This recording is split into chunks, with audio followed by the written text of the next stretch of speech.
कृष्णा कृष्णा कृष्णा हरे हरे, हरे राम राम राम हरे हरे। हरे कृष्णा कृष्णा कृष्णा हरे हरे, हरे राम राम राम हरे हरे। हरे कृष्णा कृष्णा कृष्णा हरे हरे, हरे राम राम राम हरे हरे। हरे कृष्णा कृष्णा कृष्णा हरे हरे, हरे राम राम राम हरे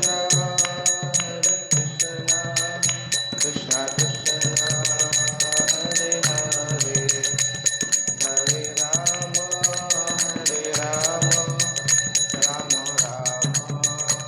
हरे हरे। हरे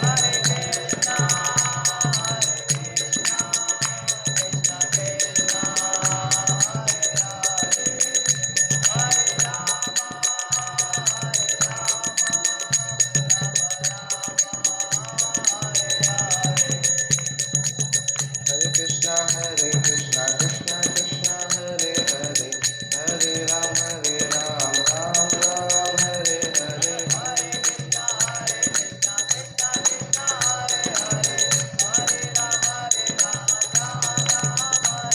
हरे कृष्णा कृष्णा कृष्णा हरे हरे, हरे राम राम राम हरे हरे। हरे कृष्णा कृष्णा कृष्णा हरे हरे, हरे राम राम राम हरे हरे। हरे कृष्णा कृष्णा कृष्णा हरे हरे, हरे राम राम हरे कृष्णा कृष्णा कृष्णा हरे हरे, हरे राम राम हरे हरे। हरे कृष्णा कृष्णा कृष्णा हरे हरे, हरे राम जय प्रभुपाद जय प्रभुपाद, प्रभुपाद जय प्रभुपाद, जय प्रभुपाद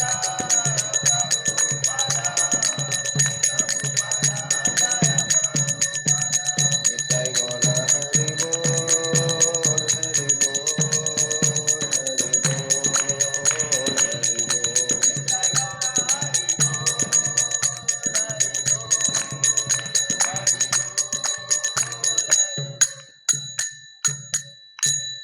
श्री श्री राधा दामोदर जी की जय, श्री श्री श्रीनाथ जी गोपाल जी की जय, श्री श्री श्री जगन्नाथ बलदेव सुभद्रा महाराज सुदर्शन चक्र की जय, श्री श्री गौरताई की जय, जगत गुरु श्री प्रभुपाद की जय।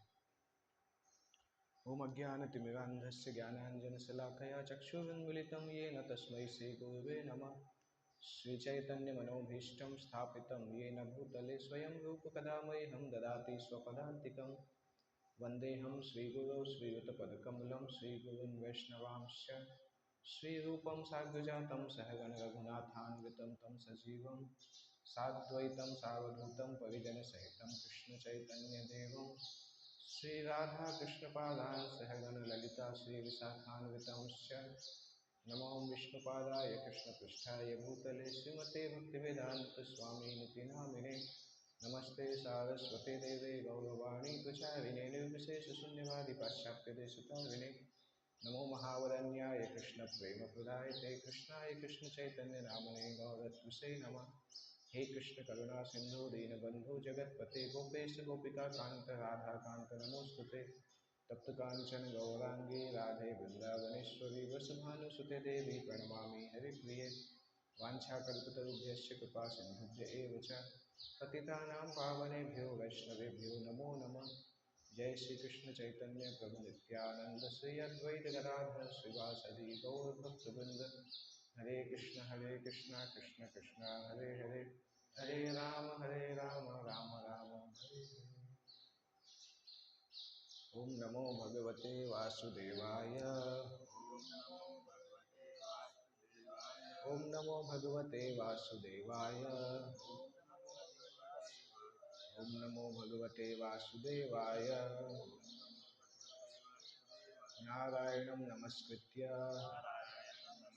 नरं चैव नरोत्तमं देवीं सरस्वतीं व्यासं ततो जयमुदीरये। नष्टप्रायेषु भद्रेषु नित्यं भागवत सेवया भगवती उत्तमश्लोके भक्तिर्भवति नैष्ठिकी कृष्णाय वासुदेवाय देवकी नंदनाय च नंदगोपकुमाराय गोविंदाय नमो नमः।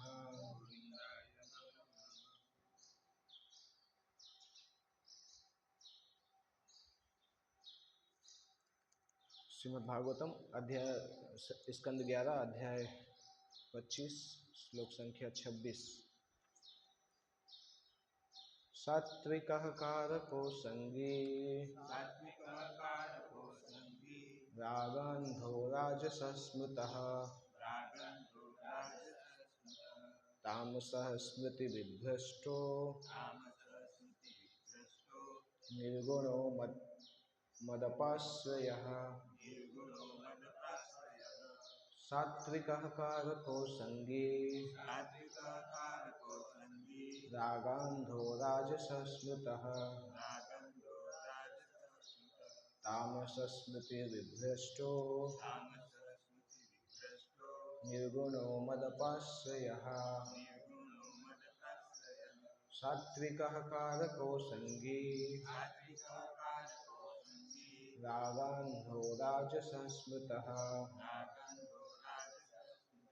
तामसः स्मृतिविभ्रष्टो निर्गुणो मदपाश्रयः।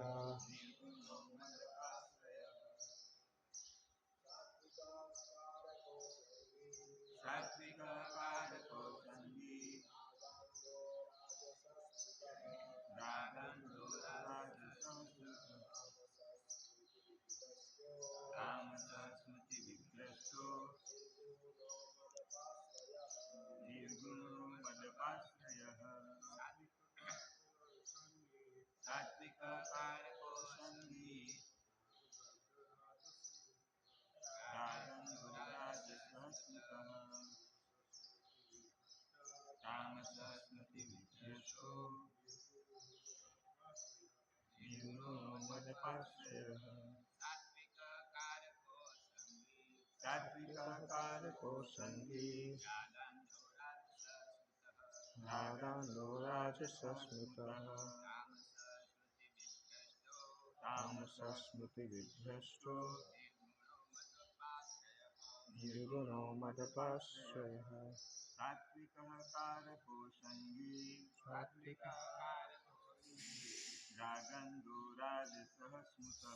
रागान्धो राजसः स्मृतः तामसः स्मृतिविभ्रष्टो निर्गुणो मदपाश्रयः।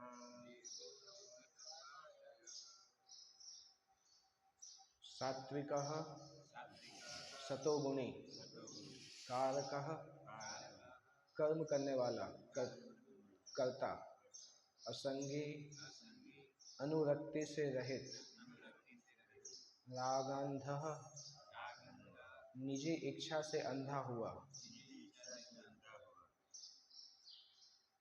राजसः रजोगुणी स्मृतः माना जाता है तामसः तमोगुणी स्मृति कौन क्या है इसकी स्मृति से विभ्रष्टः पतित निर्गुणः दिव्य मत अपाश्रयः जिसने मेरी शरण ग्रहण कर ली है। अनुवाद आसक्ति रहित कर्ता सात्विक होता है।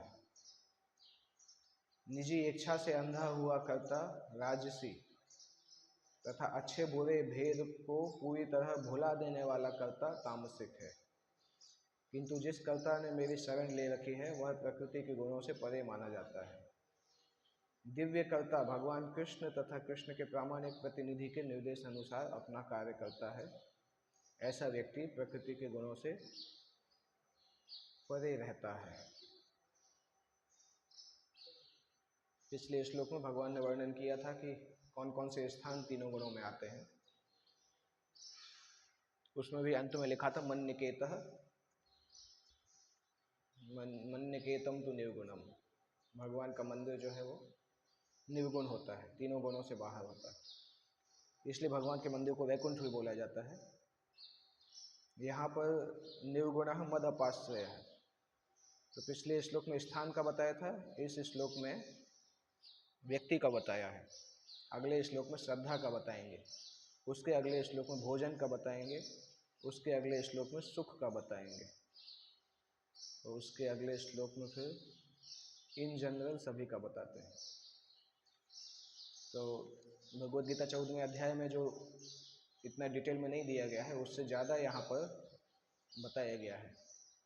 भगवद गीता में भी हालांकि ये बताए हैं भोजन के बारे में, इन सब के बारे में, तो उसी तरह से भगवान यहाँ पे उद्धव को फिर से वो ज्ञान बता रहे हैं थोड़े ज़्यादा डिटेल में। तो इस श्लोक में सबसे पहले लिखा है कारको सात्विकः कारकः असंगी। कारकः मतलब होता है कर्म करने वाला। संस्कृत विभक्ति अगर देखते हैं तो कारक मतलब कर्म करने वाला होता है, कर्म मतलब जो उस कर्म से बेनिफिट होता है, बेनिफिशियरी, और करण मतलब जिसके द्वारा वो कर्म किया जाता है। जैसे हम अगर बोलते हैं राम फल खाता है, तो राम जो है वो करता है, फल जो है वो कर्म है, खाना जो है वो क्रिया है। राम मंदिर में बैठ के फल खाता है, तो मंदिर जो है वो स्थान है, उसको अपादान बोला जाता है। और राम बहुत मीठा फल खाता है, तो कर्म की जो विशेषता बताता है उसको विशेष बोलते हैं, छठवां बोलते हैं, संबंध सूचक भी बोलते हैं उसको। तो इस तरह से संस्कृत व्याकरण में इन सब वस्तुओं का प्रभाव होता है। स्थान का, करण का मतलब इंस्ट्रूमेंट होता है, इंस्ट्रूमेंट तो जिसके द्वारा वो कार्य संपन्न किया जाता है, उसको इंस्ट्रूमेंट को हिंदी में क्या बोलते हैं? साधन। साधन, ऐसी वस्तु जो उस क्रिया को करने में मदद करती है वो साधन कहलाती है। जैसे वह चम्मच से भोजन खाता है, तो चम्मच जो है वो साधन है। थाली में भोजन खाता है, थाली भी साधन है। तो यहाँ पे कारक विभक्ति संस्कृत व्याकरण का एक बहुत महत्वपूर्ण स्थान है, क्योंकि संस्कृत भाषा इतनी अनोखी है कि आप शब्दों को आगे पीछे कहीं भी जंबल कर दो तब भी शब्द का मीनिंग बदलता नहीं है, क्योंकि शब्द के अंदर ही इतनी चीज़ें इन्वेस्ट करके रखी हैं कि शब्द कहीं भी रख दो वो शब्द सेम काम करता है। जैसे अगर हम लिखते हैं सह फलम खादती, तो चाहे सह फलम खादती बोलेंगे तब भी मीनिंग सेम है कि वह फल खाता है। फिर चाहे बोलो फलम खादती सह फलम, सह खादती फलम, कितना भी जंबल कर दो मीनिंग बदलते ही नहीं। इंग्लिश में बदल जाता है, हिंदी में भी बदल जाता है, परंतु संस्कृत में नहीं बदलता है। इसलिए संस्कृत भाषा साहित्य के लिए सबसे अच्छी मानी जाती है, क्योंकि संस्कृत भाषा में क्या है, एक शब्द के अंदर विभक्ति, वचन, ये सब कुछ इन्वेस्ट कर देते हैं, तो वो शब्द आप कहीं भी रखोगे उस शब्द का मीनिंग बदलने वाला नहीं है। इसलिए आप भागवतम में देखो, पहले श्लोक का लास्ट में क्या है, सत्यम परम धीमहि। पूरा श्लोक में पता ही नहीं चलता किसके लिए बोला जा रहा है, लास्ट में आता है कि परम सत्य के बारे में बोला जा रहा है। इंग्लिश भाषा में वैसा नहीं लिख सकते, इसलिए इंग्लिश की पोयम उल जलूल सी लगती है, क्योंकि लास्ट की लाइन मिला दी जाती है, लास्ट का जो शब्द है वो मिलाते हैं। संस्कृत की पोयम बहुत टेक्निकल होती है, तो बहुत अच्छा है, परंतु कलयुग के लोगों की जब बुद्धि कमज़ोर हो जाती है ना, तो संस्कृत के नियम को पालन करना कठिन हो जाता है, क्योंकि संस्कृत में आप कोई भी पोयम ऐसे मन में आया तो नहीं लिख सकते हैं। उसका वो होता है कि कितने वर्ण होने चाहिए, कितने अक्षर होने चाहिए, मात्रा कितनी होनी चाहिए। तो ये मैजिकल लैंग्वेज है, क्योंकि देव भाषा है, वेदों की भाषा है, इसलिए जादुई भाषा है। जो संस्कृत के विद्वान होते हैं वो जादुई तरीके से उसको उपयोग कर सकते हैं। कहीं जैसे जीव गोस्वामी ने एक ही शब्द के द्वारा श्लोक लिखा है, एक ही अक्षर के द्वारा भी श्लोक लिखा है, दो अक्षरों के द्वारा भी श्लोक लिखा है। तो जो संस्कृत के विद्वान हैं वो इस तरीके से रचना कर सकते हैं कि हम देखेंगे समझ में नहीं आता है। तो स्पेशली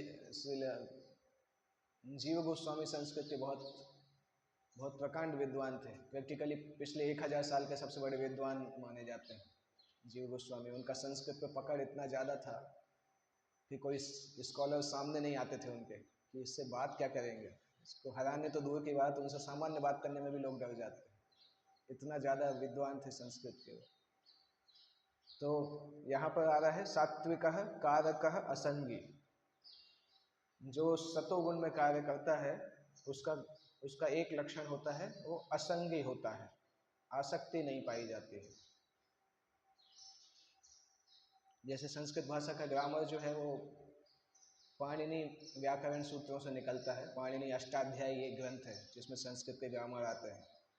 पाणिनि अष्टाध्यायी एक, क्योंकि पाणिनि अपने आप में बहुत बहुत बुद्धिशाली स्टूडेंट नहीं थे अपने समय में, बाकी स्टूडेंट उनसे अच्छे थे, तो उनको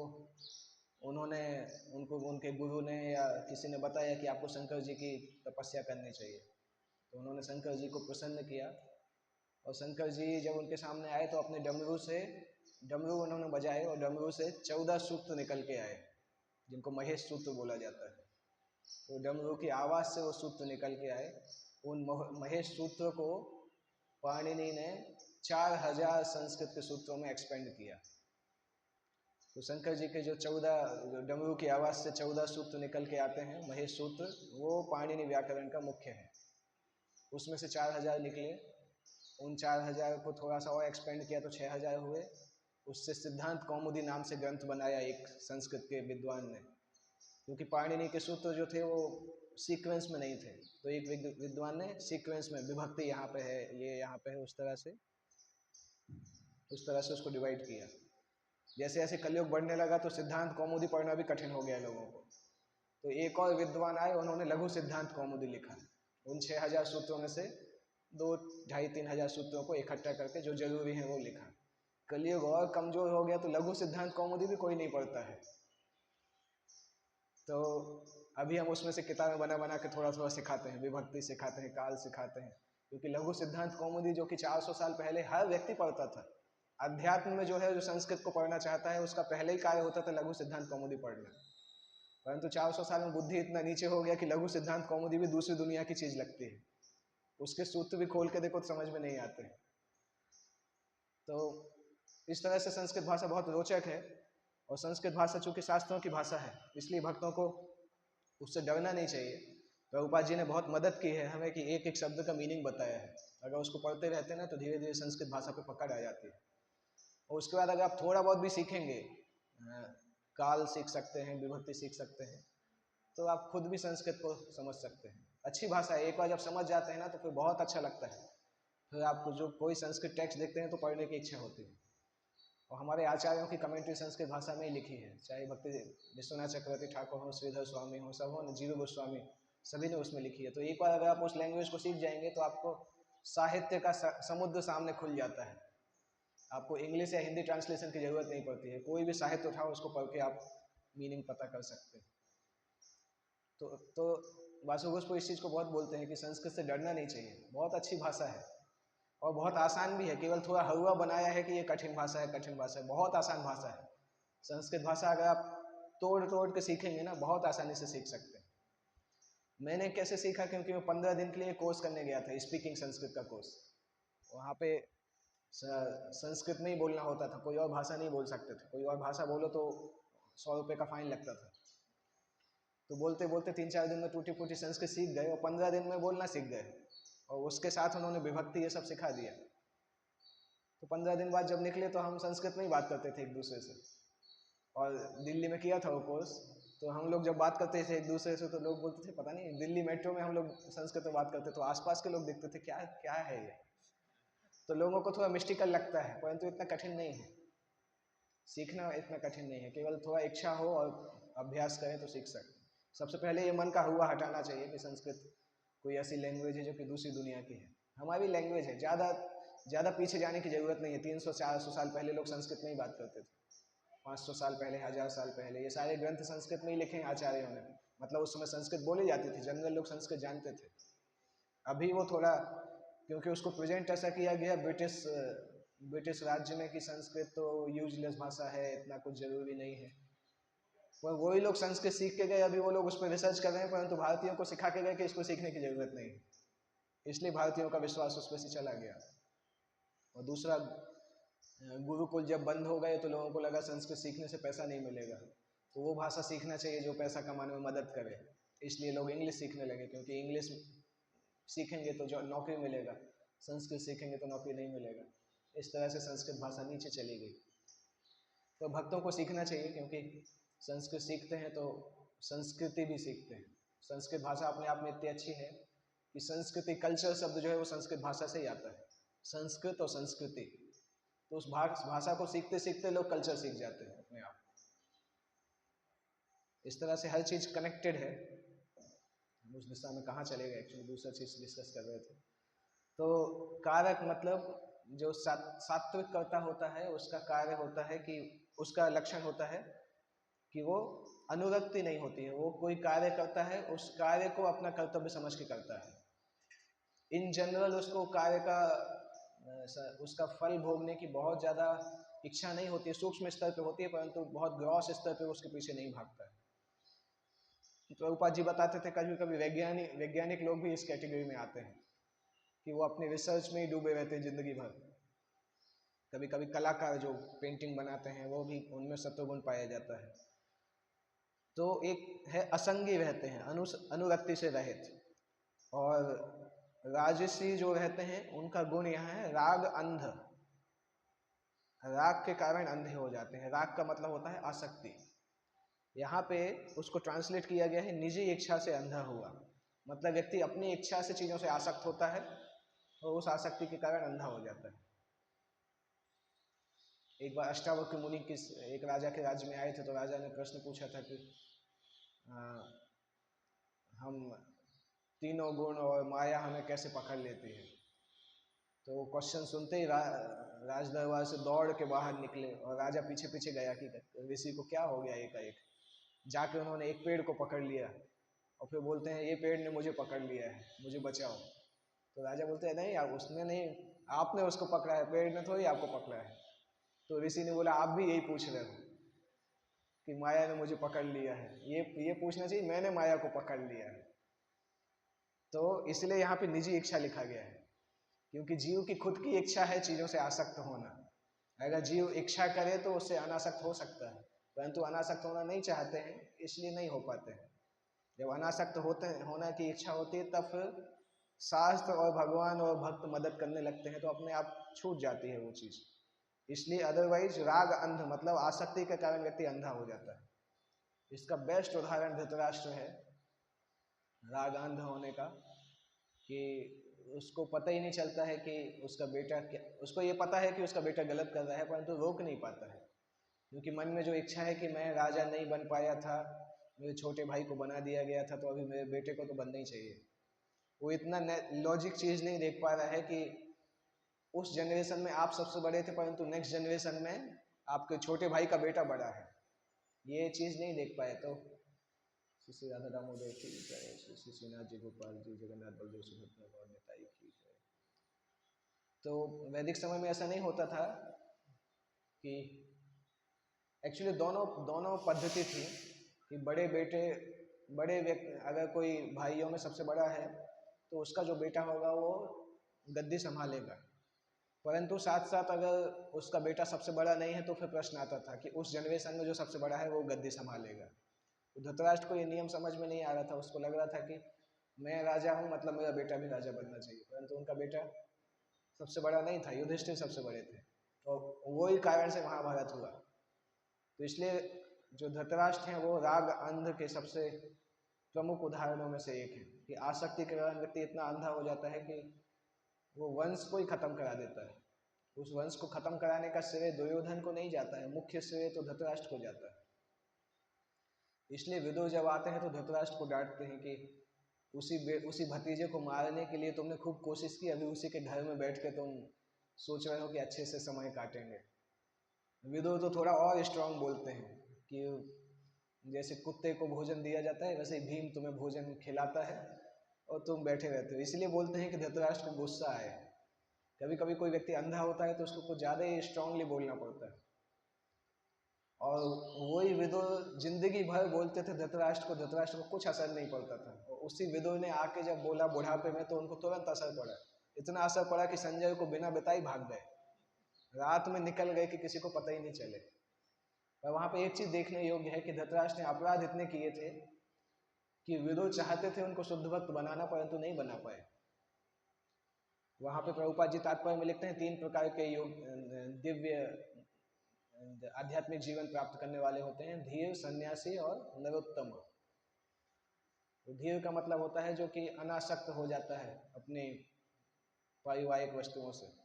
सन्यासी जो होता है वो ग्रह त्याग के बाहर रहता है और आध्यात्मिक जीवन प्राप्त करता है। नरोत्तम जो होता है वो कृष्ण के चरणों में सब समर्पण करता है। प्रभुपाद जी तीनों का मीनिंग समझाते हैं और फिर बताते हैं कि धृतराष्ट्र नरोत्तम नहीं बन पाए। हालांकि विदुर की इच्छा थी नरोत्तम बनाने की, परंतु नहीं बन पाए क्योंकि उन्होंने पांडव जैसे शुद्ध भक्तों के लिए इतना अपराध कर लिया था जिंदगी भर कि उस अपराध ने उनको नरोत्तम नहीं बनने दिया। वो केवल ब्रह्म ज्योति तक पहुंच पाए, भगवान की शुद्ध भक्ति तक नहीं पहुंच पाए। विदुर भी जानते थे कि इनका अपराध इतना खतरनाक है कि ये अब इस जन्म में तो शुद्ध भक्त नहीं बन पाएंगे। उसके बाद हालांकि धृतराष्ट्र का क्या हुआ उसके बाद उसका वर्णन महाभारत में नहीं आता है, उनके अगले जन्म का वर्णन कहीं नहीं आता है। परंतु उनको भगवान ने मौका दिया होगा कि अगले जन्म में फिर आध्यात्मिक जीवन प्रैक्टिस करके आगे बढ़ें। कोई वर्णन नहीं है उसका, कोई आचार्य नहीं बताते हैं कि हुआ क्या। तो ये वर्णन आता है कि उस जन्म में शुद्ध भक्त नहीं बन पाए। जबकि उन्होंने कृष्ण को देखा तो किसी को नहीं था, परंतु कृष्ण की उपस्थिति में तो थे। वो कृष्ण से वार्तालाप भी किया था, परंतु तब भी उस अपॉर्चुनिटी का लाभ नहीं उठा पाए। नरोत्तम बन सकते थे परंतु नहीं बन पाए। तो रजोगुण इसी तरह से होता है। रजोगुण हमें उस दिशा में ले जाता है कि हम जब तक हमें पता चलता है कि हमने गलती की है तब तक बहुत देर हो चुकी होती है। जैसे रजोगुण का एक दूसरा उदाहरण आता है अपने दक्ष, जो कि सती के पिता थे। वो भी लगातार एक के बाद एक गलती करते गए, जब तक उनको होश आया तब तक सिर ही गायब हो चुका था, नया सिर लगाना पड़ा। अगर उसी सिर में होश आ जाता तो उनको बकरे का सिर नहीं लगाना पड़ता, परंतु जब तक सिर कटा नहीं तब तक उनकी बुद्धि ठिकाने नहीं आई। और सिर काटने के बाद वीरभद्र ने उस सिर को जला भी दिया, यज्ञ के कुंड में ही डाल दिया था। तो जब शंकर जी वापस करने के लिए आए तो बोला सिर तो है ही नहीं, अभी कहाँ से वापस करेंगे, तभी बकरे का सिर उनको मिला। तो समझना चाहिए अगर रजोगुण को हम कंट्रोल नहीं करेंगे तो बकरे का सिर हमें भी मिलेगा, या तो इस जन्म में या अगले जन्म में। अगला जन्म बकरे का जन्म हो सकता है, बकरा, बकरी, मुर्गा, मुर्गी। रजोगुण की यही योनियां पाई जाती हैं जिसमें व्यक्ति मरता है, तो इस तरह से आता है। तमोगुण के बारे में प्रभुपाद बताते थे कि तमोगुण शुरू में भी यूजलेस है, अंत में भी यूजलेस है, क्योंकि तमोगुण का व्यक्ति कुछ कर ही नहीं पाता है। एक्चुअली शुद्ध तमोगुण के व्यक्ति भी मिलना कम होते हैं, क्योंकि शुद्ध तमोगुण के व्यक्ति कुछ काम नहीं करते, सोते ही हैं। एक व्यक्ति को ढूंढा है, भारत में एक व्यक्ति है जो कि एक साथ 3 महीने सो जाता है, उसको कुंभकर्ण से तुलना की गई और साइंटिस्ट ने उनके शरीर का रिसर्च किया, उसको खाना नहीं मिले तो भी फर्क नहीं पड़ता है। जैसे कुंभकर्ण 6 महीने तक सो जाता था बिना कुछ खाए पिए, वैसे ही एक आदमी है, कहाँ, उदयपुर या जयपुर में कुछ न्यूज में आया था कि 3 महीने तक लगातार सो जाता है, उसको खटिया दे दो बस वो सोता ही रहेगा, 3 महीने बाद उठेगा। और साइंटिस्टों ने, डॉक्टरों ने रिसर्च किया तो कुछ अलग से मिला नहीं उसके शरीर में कि कुछ हो, परंतु उनको समझ में नहीं आया कि कैसे लगातार सोता रहता है, खाने की जरूरत नहीं पड़ती। तो वो शुद्ध तमोगुण कहलाता है। व्यक्ति को कितने ही समय दे दो वो सोता रहेगा, उसको फर्क ही नहीं पड़ेगा, क्योंकि वो कोई कार्य करना नहीं जानता। परंतु ज्यादातर लोग संसार में रजोगुण और तमोगुण के मिक्सचर होते हैं। सत्वगुण तो बहुत कम पाया जाता है, अगर पाया भी जाता है। ज्यादातर रजोगुण तमोगुण के मिक्सचर होते हैं, इसलिए दिन भर भागते हैं कार्य करने के लिए। और लास्ट में भगवान बता रहे हैं निर्गुण मद अपाश्रय, जो तामसिक का एक गुण यहाँ बताया है। तामसिक व्यक्ति अच्छे बुरे के भेद को समझ नहीं पाता है कि क्या करना है क्या नहीं करना है, क्या अच्छा है क्या गलत है। भगवत गीता में आता है कि वो अच्छे को गलत मानता है, गलत को अच्छा मानता है। ऐसा भी अधर्मम धर्ममितिया मन्यसे तमसा भूता, इस तरह से आता है। सर्वार्थान विपरीतांश लास्ट लाइन क्या है याद नहीं आ रहा। अधर्मम धर्मम इतिया मन्यते जो तमस गुण से घिरे रहते हैं वो अधर्म को धर्म मानते हैं। वही इसमें भी है, अच्छे बुरे का भेद भूल जाता है व्यक्ति। लास्ट में व्यक्ति जब कोई अगर भगवान का आश्रय लेता है तब वो निर्गुण बन जाता है। निर्गुण मतलब प्रकृति के गुणों से परे चला जाता है।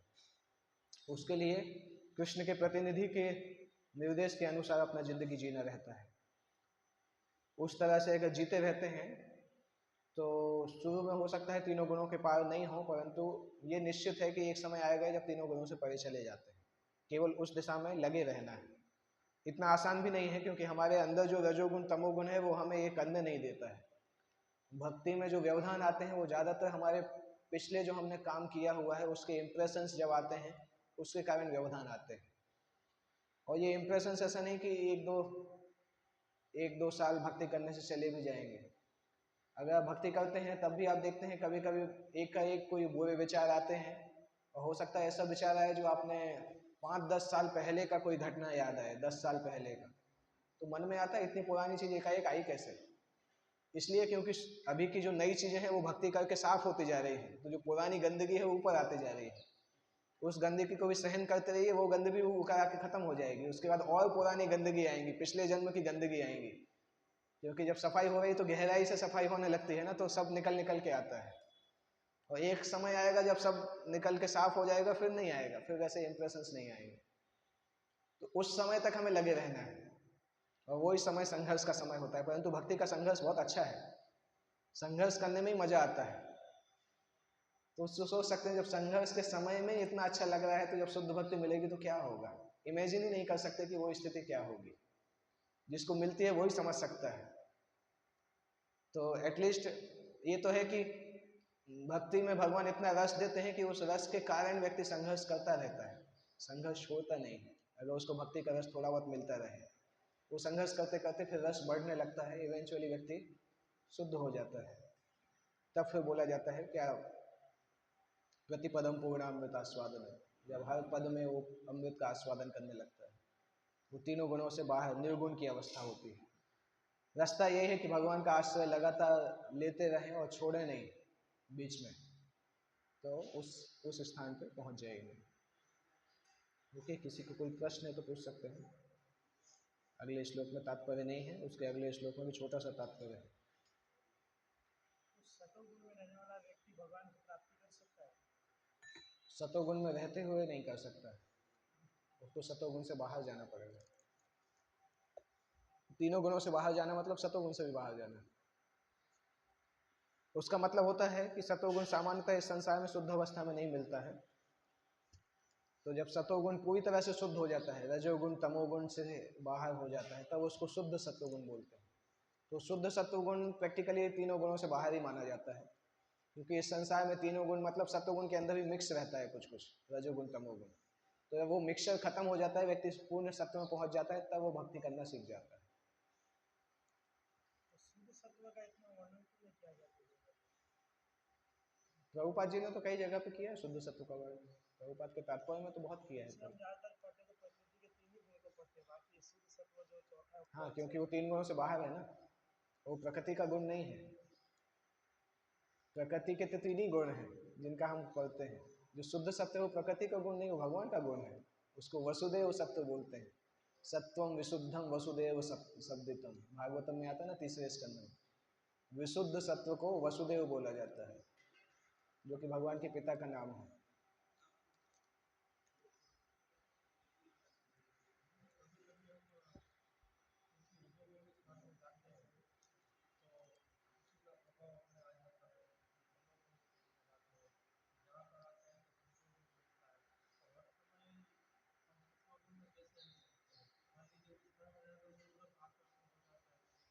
हाँ, जिस जगह पे जाते हैं उसका प्रभाव होता है, जिस व्यक्ति से मिलते हैं उसका प्रभाव होता है।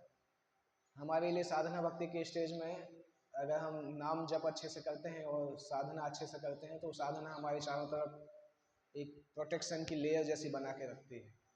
और उस लेयर जितनी अच्छी होती है उतना बाहर की चीज़ हमारे अंदर सिस्टम में नहीं जाती। जैसे कीटाणु बाहर रहते हैं तो लोग बोलते हैं मास्क पहन के जाइए, तो ये जो मास्क है ये हमारी साधना है, जिस साधना के कारण हम कहीं भी जाएंगे तो वो हमें प्रभाव नहीं कर पाएगा। तो जितना अच्छा साधना रखेंगे उतना ज़्यादा हम सुरक्षित रहेंगे। श्रीमद् श्रीमद् भागवतम की जय। जगत गुरु शिल प्रभुपाद की जय।